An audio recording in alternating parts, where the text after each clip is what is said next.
Red Bull owns 2 Formula One teams, multiple soccer clubs, a record label, a streaming service, and once sent a man to the edge of space while 8 million people watched him jump. Oh, and they also sell energy drinks, kind of. Because here's what nobody tells you. Red Bull isn't a beverage company that does good marketing. It's a media empire that accidentally sells cans of caffeine. And the man who built it turned a Thai truck driver drink into the greatest brand building masterclass in history.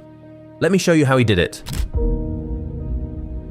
Bangkok, 1982. A 38-year-old German marketing executive named Dietrich Mateschitz steps off a 14-hour flight, exhausted and jet-lagged. He's in Thailand trying to sell toothpaste for a company nobody remembers. By all accounts, his career is spectacularly unremarkable. Then his local distributor hands him a bottle of Krating Daeng, which translates to Red Bull in Thai. It's syrupy sweet, medicinal tasting, popular with truck drivers and factory workers who need to stay awake through brutal shifts. Mateschitz takes one sip, and the jet lag vanishes. He later recalled, 1 glass and the jet lag was gone.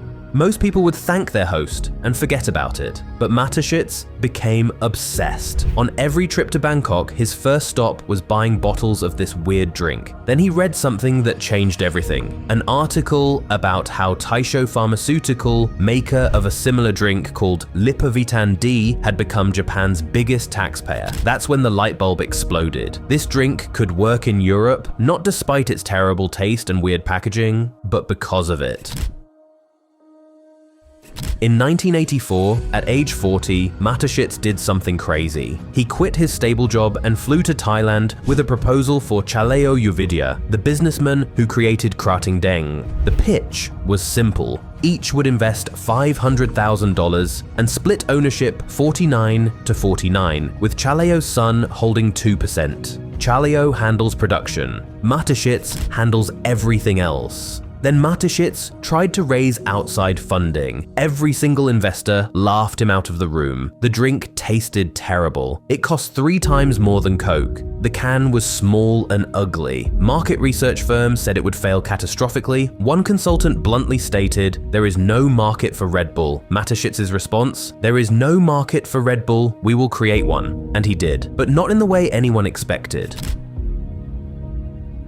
Red Bull launched in Austria in 1987. Instead of competing with Coca-Cola on taste or price, Mateschitz did something radical. He made Red Bull more expensive, kept the medicinal taste, and positioned it as fuel for extreme performance. The slogan, "Red Bull gives you wings," wasn't about refreshment. It was about transcending human limitations. But here's where Mateschitz's genius really shows. Most companies outsource production and keep marketing in-house. Red Bull did the exact opposite. They outsourced manufacturing, distribution, everything, and kept only sales and marketing under their control. Why? Because Mateschitz understood something profound. The drink itself was a commodity. Anyone could make caffeinated sugar water. The only thing that mattered was the story you told about it. So Mateschitz started telling stories.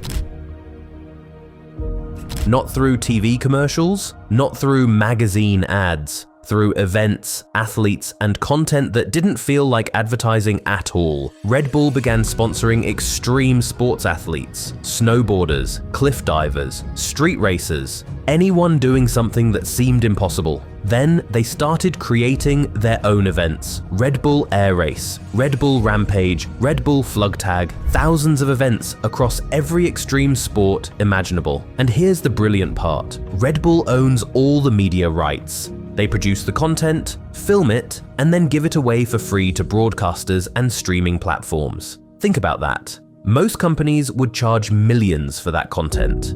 Red Bull realized that giving it away multiplies their advertising reach exponentially while keeping their brand at the center of everything. By 2007, Mateschitz took this to its logical extreme. He founded Red Bull Media House turning Red Bull into a full-fledged media company. TV shows, films, documentaries, magazines, Red Bull TV, a streaming service, Red Bull Records, a music label. They even bought a society magazine in Austria, allegedly just so Mateschitz would never appear in it, because the man valued privacy above everything else. In 2004, Red Bull bought the failing Jaguar Formula One team from Ford for literally $1. People thought Mateschitz had lost his mind. F1 teams hemorrhage hundreds of millions annually, but Mateschitz didn't care about profit in traditional terms. He said something that should be taught in every business school. In literal financial terms, our sports teams are not yet profitable, but in value terms, they are. The total editorial media value plus the media assets created around the teams are superior to pure advertising expenditures. Translation: owning F1 teams generates billions in brand exposure you couldn't buy with traditional advertising. And he was right. Red Bull Racing has won multiple world championships. The team generates more media value than it costs to run. In 2005, they bought a second team as a development squad. They didn't stop. Red Bull owns the New York Red Bulls, RB Leipzig in Germany, Red Bull Salzburg in Austria. They tried to buy a team in Brazil, but were blocked by regulations against corporate names. The pattern is clear. Red Bull doesn't sponsor sports, they own them. But the ultimate expression of Red Bull's strategy came on October 14th, 2012. Felix Baumgartner stood at the edge of space, 128,000 feet above Earth, looked at the camera and said, "I know the whole world is watching now." He was right. 8 million people watched live as Baumgartner jumped from a capsule suspended by a helium balloon, broke the sound barrier in freefall, and parachuted safely to Earth. The Red Bull Stratos project cost $30 million and took 7 years to plan. Critics questioned whether it was worth it. Then the numbers came in. 8 million concurrent viewers, over 200 million cumulative views, billions in earned media value, a 7% sales increase in the following 6 months, adding $500 million in revenue. And most importantly, the jump perfectly embodied Red Bull's slogan. It literally gave someone wings. Mateschitz later called Stratos our most important line extension so far. Not a new flavor, not a new product, a man jumping from space. Because to Mateschitz, Red Bull was never about the drink. And the business model, it works spectacularly. Red Bull sells over 12 billion cans annually across 175 countries. Revenue, over $10 billion.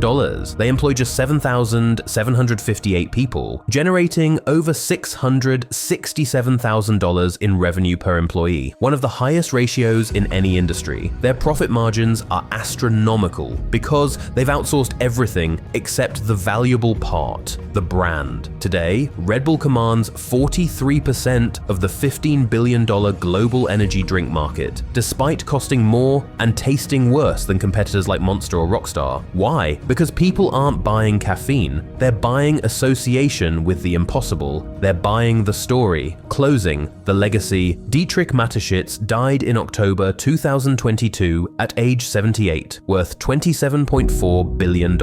His son Mark inherited the 49% stake, becoming Europe's wealthiest millennial overnight. But Mateschitz's real legacy isn't the money. It's proving that in the 21st century, content is king, and the best way to sell a product is to stop trying to sell it. Think about what he actually created. A Thai truck driver drink with a terrible taste, sold in a tiny, expensive can, became a $10 billion empire. Not by making a better drink, not by lowering prices, not by winning taste tests, by understanding that people don't buy products. They buy stories, they buy identities, they buy cultures they want to belong to. So the next time you see a Red Bull can, remember, you're not looking at an energy drink. You're looking at merchandise from one of the world's most successful media companies. Red Bull didn't just give you wings, they gave every brand in the world a blueprint for how to transcend your product category and become something bigger. And that might be the most valuable thing Dietrich Mateschitz ever created.